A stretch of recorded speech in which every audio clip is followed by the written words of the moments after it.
बिस्मिल्लाहिर्रहमानिर्रहीम। सहर creator Islamic information में आप सभी नए आने वालों का खुश आमदीद। मेरे चैनल पर नए आने वाले सभी लोगों से गुजारिश है मेरे चैनल को सब्सक्राइब करें और मेरी वीडियो को लाइक करें।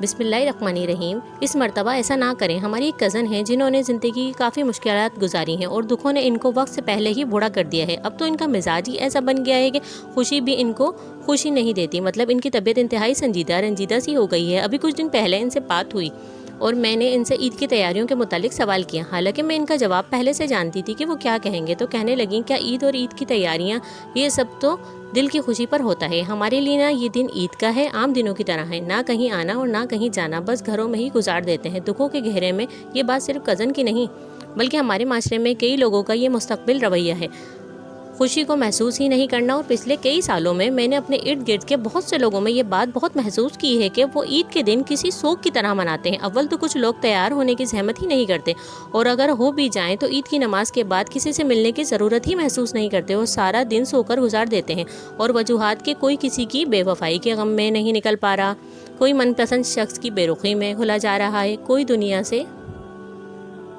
जा चुके अपनों के दुख को खुद पर हावी किए हुए हैं और कोई अपने हालात से तंग है। ठीक है, मामलात हो जाते हैं, मगर इसका हरगिज़ ये मतलब नहीं कि एक सानिया को अपनी पूरी ज़िंदगी दे दी जाए। रोने और शोक मनाने के लिए ज़िंदगी कोई फूलों की सेज तो नहीं, सबसे अच्छा होने वाला है। फिर क्यों दुखों को तो पूरे प्रोटोकॉल के साथ मनाया जाता है और खुशी की बेदर्दी से नाकदरी की जाती है और त्यौहार पर एक कमरे में बंद होकर आम दिनों की निस्बत ज़्यादा पुरजोश तरीके से रोया और तड़पा जाता है। ईद के दिन खुद को संवारना, सजना और अच्छा खाना भी सुन्नत है। दिल भी ना चाहे तो इबादत समझकर इन तमाम अमाल को सरअंजाम दें। कोई तारीफ करने वाला नहीं तो शीशे के सामने चंद लम्हे खड़े होकर अपने आप को खुद ही सराह लें। कहीं खुद को वो सब को जो किसी की ज़बान से सुनने मुतमईन थे। देखें इन आंखों को जो इतनी दिलकश हैं और अल्लाह का शाहकार हैं, जिसे आपने किसी के लिए आंसू बहाने पर लगा रखा है। आज इन्हीं आंखों को गहरी मुस्कुराहट की चमक दें। अपने चेहरे और बदन के खुदखाल को गौर से देखें और दिल से इसकी एक नक्श और वज़ू के लिए रब के शुक्रगुजार हो जाएं। ऐसा करके देखें, आपको महसूस होगा अगर आज तक आपको ज़िंदगी के चंद वजूहात ने दुखों के लिए घेरा हुआ है, जबकि खुशी के लिए हज़ारों बातें और नेमतें हर वक्त मौजूद हैं। बस फ़र्क ये था कि तवज्जो सिर्फ तकलीफ़ों पर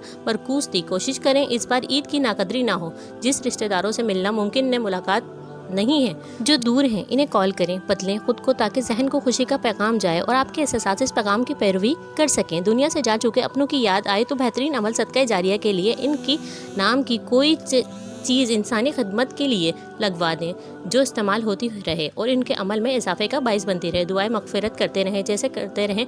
इनकी याद को एहसन अंदाज से जिक्र करें और मुस्कुरा दें। हमारे प्यारे नबी करीम सल्लल्लाहु अलैहि वसल्लम ने ईदीन को खुशियों को मनाने से मंसूब किया है। हज़रत अंस रज़ी अल्लाह ताला अन्हा फरमाते हैं कि नबी करीम सल्लल्लाहु अलैहि वसल्लम जब मदीना में तशरीफ़ लाए तो इस ज़माने में अहले मदीना ने 2 दिन मुकर्रर कर रखे थे जिनमें वो खुशियाँ मनाते और खेल तमाशे करते थे। इन लोगों ने आप सल्लल्लाहु अलैहि वसल्लम ने इनसे पूछा, ये 2 दिन कैसे हैं? सहाबा कराम रज़ी अल्लाह ताला अन्हा ने अर्ज़ किया, इन अयाम में हम लोग अहद जाहिलियत के अंदर खुशियाँ मनाते हैं और खेलते हैं। रसूल अकरम सल्लल्लाहु अलैहि वसल्लम ने फरमाया, अल्लाह ताला ने दिनों को 2 बेहतरीन दिनों में तब्दील फरमा दिया, यानी ईद उल अज़हा और ईद उल फितर। सुभान अल्लाह। अगर आप लोग मेरे चैनल पर नए हैं और इसी तरह के इस्लामिक इन्फॉर्मेशन, इस्लामिक वीडियो देखना चाहते हैं तो सहर क्रिएटर इस्लामिक इन्फॉर्मेशन में आप सभी का खुश आमदीद। मेरे चैनल पर नए आने वाले सभी लोगों से गुजारिश है मेरे चैनल को सब्सक्राइब करें और वीडियो को लाइक करें। जज़ाकल्लाह।